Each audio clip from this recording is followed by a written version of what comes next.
once said that religion wasn't true. Can we make life better for the next generation? If It's anyone something to thinks believe there's a question, in. thinks there's a question I answer poorly, or inadequately, or badly, or fail to answer at all, and would like to challenge me, I'd happily give them 5 minutes. Is there anyone who would like to challenge me? Yes. Please. If there is no God, why do you spend your whole life trying to convince people that there isn't? Why don't you just stay home? Was the Can you repeat that? was the question? The question is, if there is no God, why spend your life and career trying to refute that? Why not just leave it alone and stay home? Fair enough. Well, it isn't my whole career, for one thing. It's become a major preoccupation of my life, though, in the last 8 or 9 years, especially since September 11th, 2001, to try and help generate an opposition to theocracy and its depredations internationally. That is now probably my main political preoccupation. Maybe I will take a few minutes just to say something that I find repulsive about especially monotheistic, messianic religion. With a large part of itself, it quite clearly wants us all to die. It wants this world to come to an end. You can tell the yearning for things to be over whenever you read any of its real texts or listen to any of its real, authentic spokesmen, not the sort of the pathetic apologists who sometimes masquerade for it. The eschatological element that is inseparable from Christianity. If you don't believe that there is to be an apocalypse, there is going to be an end, a separation of the sheep and the goats, a condemnation, a final one, then you're not really a believer. And the contempt for the things of this world shows through all of them. It's well put in an old rhyme from an English exclusive brethren sect. It says that we are the pure and chosen few, and all the rest are damned. There's room enough in hell for you. We don't want heaven crammed. You can tell it when you see the extreme Muslims talk. They cannot wait. They cannot wait for death and destruction to overtake and overwhelm the world.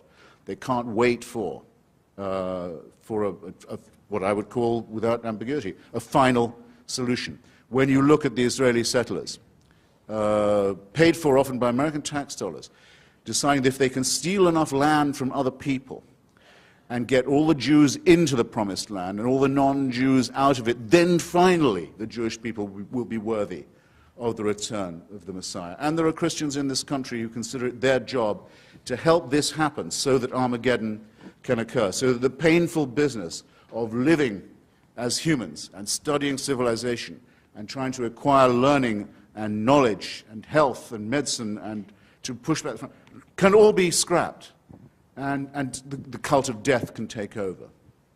That, to me, is a hideous thing in eschatological terms, in end times terms, on its own. A hateful idea, a hateful practice, and a hateful theory, but very much to be opposed in our daily lives, where there are people who sincerely mean it, who want to ruin the good relations that could exist between different peoples, nations, races, countries, tribes, ethnicities, who openly say they love death more than we love life, and who are betting that with God on their side, they're right about that.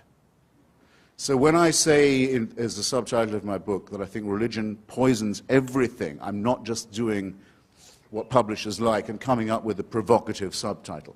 I mean to say it infects us in our most basic integrity. It says we can't be moral without Big Brother, without a totalitarian permission. It means we can't be good to one another. It means we can't think without this. We must be afraid. We must also be forced to love someone who we fear. The essence of sadomasochism. The essence of abjection. The essence of the master-slave relationship. And that knows that death is coming and can't wait to bring it on. I say this is evil. And though I do some nights stay home, I enjoy more the nights when I go out and fight against this ultimate wickedness and ultimate stupidity. Thank you. Just imagine what we could do with no religion. Baby, we could be free. Yeah.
Those who talk, there was a famous spokesman for this in Virginia until recently, about the rapture.